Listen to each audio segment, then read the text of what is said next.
இசைய தொடங்கட்டுமா பேச்சுலர் லைஃபுமா.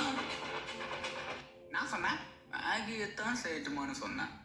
மேகியா என் காதுல ராகின்னு கேட்டது. பசியில் அப்படிதான்டா கேட்கும். கரெக்டா கேளு. மேகி செய்ய தொடங்கட்டுமா பேச்சுலர் லைஃபுமா.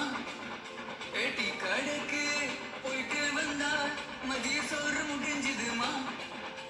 தோசை கரிஞ்சா என் வேலைதான், அடி புடிச்சா என் மேகி தான். குடி பழக்கம் இருந்தா காலி, டீ காஃபி தான் நமக்கு டோலி. மசாலா பத்தாது உப்பு போடு, பேச்சுலர் லைஃபுக்கு கும்பிடு போடு.